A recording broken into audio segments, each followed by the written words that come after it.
什么人？我是第5军军长陆军中将杜聿明，要面见校长。委员长已经休息了，有什么事情我可以转达。我5军将士京西倭寇从钦州湾猖狂进犯，冒雨在此守候，为请缨委员长，让5军将士到前线与日寇决一死战，以救危亡。这段在大雨中的呐喊，拉开了中国抗战史上最惨烈的正面攻坚战序幕。它就是昆仑关大捷。1939年，经过武汉会战和长沙会战，抗战进入艰难的时期。日军因为战线过长，兵力和物资消耗严重，开始采取政治诱强为主、军事打击为辅的策略。日寇虽然占领了武汉和广州，但非但没能迫使中国政府投降，反而遭到了更加顽强的抵抗。为了尽快解决中国事变，日军妄图切断中国华南国际交通线，威胁陪都重庆。同年9月，德军闪击波兰，二战全面爆发。日军趁英美等国无暇东顾，集中精锐部队，在海空军的掩护下，于11月17日从广西钦州湾龙门港突袭登陆，并很快突破了桂系部队的防线，大军直逼南宁。此时在全线的第5军军部军长杜聿明愁容满面，眼看着日军打到了桂南，可第5军却没有收到任何作战命令，底下的将领们急了：军座，怎么搞的？日本人打到桂南了，我们桂北的5军还没接到作战命令。海鸥将军戴安澜也表示：军座，我2班师全体官兵这2天纷纷求战，抗日情绪十分高涨。军座，虽然没有命令，可是我们5军是否应该考虑主动请战？对，我们请战。将领们纷纷向杜聿明请战。此时部下传来情报：军座，接到上司通报，委员长的专列蓝钢甲要经过全线到衡山参加军事会议。什么时候？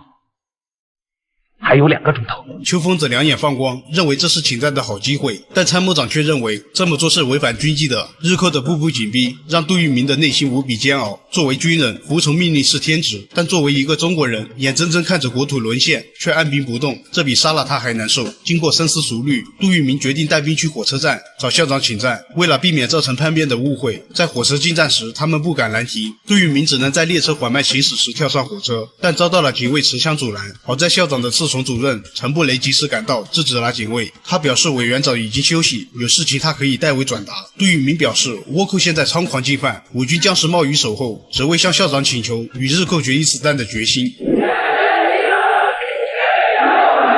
看着车外冒雨请战的5军将士，陈布雷十分动容。我有如此之计，实乃我4万万同胞之大幸。不过，杜将军如此惊扰，恐怕委员长要是怪罪下来。多谢先生的提醒，但战局危机时不我待。先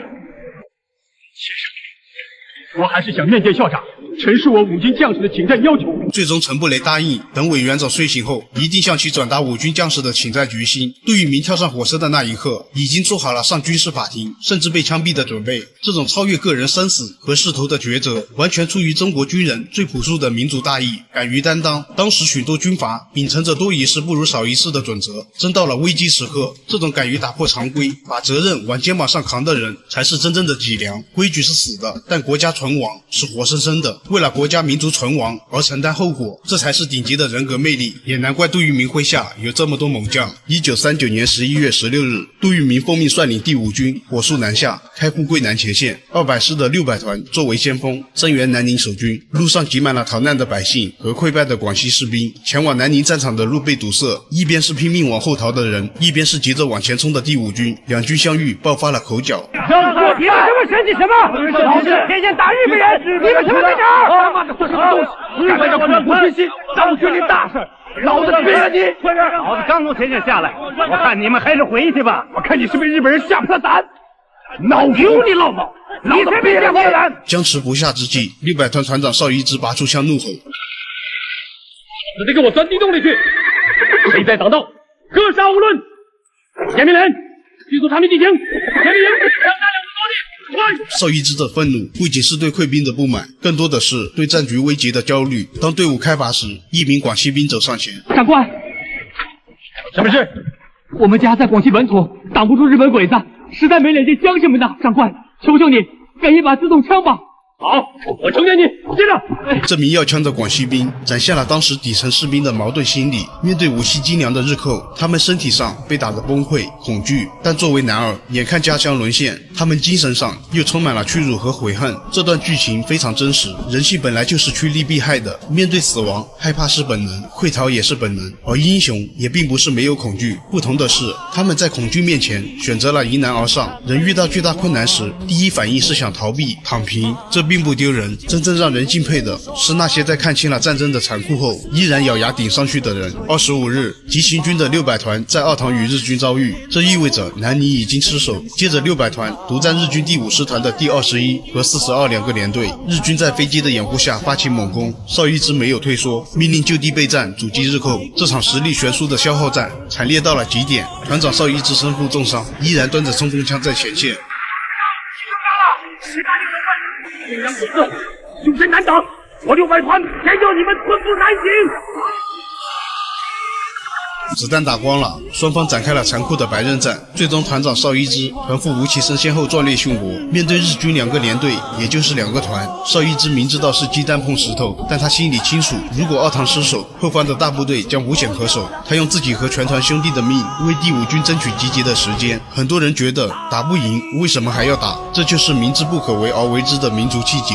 在普通人的观念里，留得青山在，不怕没柴烧。但在国家存亡的关头，如果每个人都想做青山，那这个国家就真成了废墟。有些底线是不能退的，退一步就是万劫不复。我们今天能硬着腰杆做人，都是因为当年有这些宁死不退的先辈。另一边，日军攻陷南宁后，指挥部进行论功行赏，日军第5师团师团长金春军把高耀旗授予给3木连队，要求他们把旗帜插在昆仑关上。接着金春军又把勋章授予给最先攻入南宁的21旅团长中村正雄，并将其任命为南宁警备司令官。日军下一个目标就是昆仑关，因为他们占领了南宁，相当于有了据点，而且日军拥有强大的空中火力，这往往是制胜的关键。另一边的奥塘战场，等200师师长戴安澜赶到时，阵地上早已是尸山血海，600团只剩下寥寥几名残兵。师长，我们600团都在这儿了，我们团长邵一之也阵亡了。戴安澜强忍泪水说道：“我们600团